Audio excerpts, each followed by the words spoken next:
Ал қайырлы күн. Мынау мектепте әсіресе ата-аналар бар. Жаңа жыл деп атасына наурызда сөйтіп неге тырбанып, неге сөйтіп жүгірмейсіңдер, Жаңа жыл, нағыз жаңа жыл, қазақтың нағыз жаңа жыл 14 наурыз ғой, 22-сіне сол бір ай төлет еуке. Сонда сыйлық сыйламадыңдар деген үшін ба?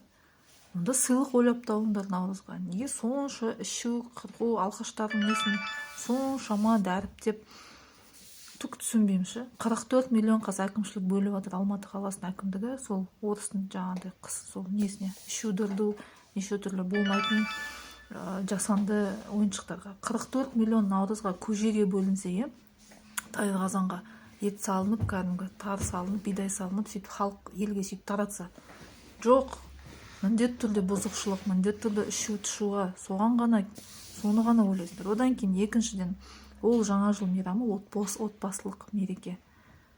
Ол қоғамдық не қатысы бар оның? Салют атқандардың үшін ба? Наурызда да салют атуға болады ғой.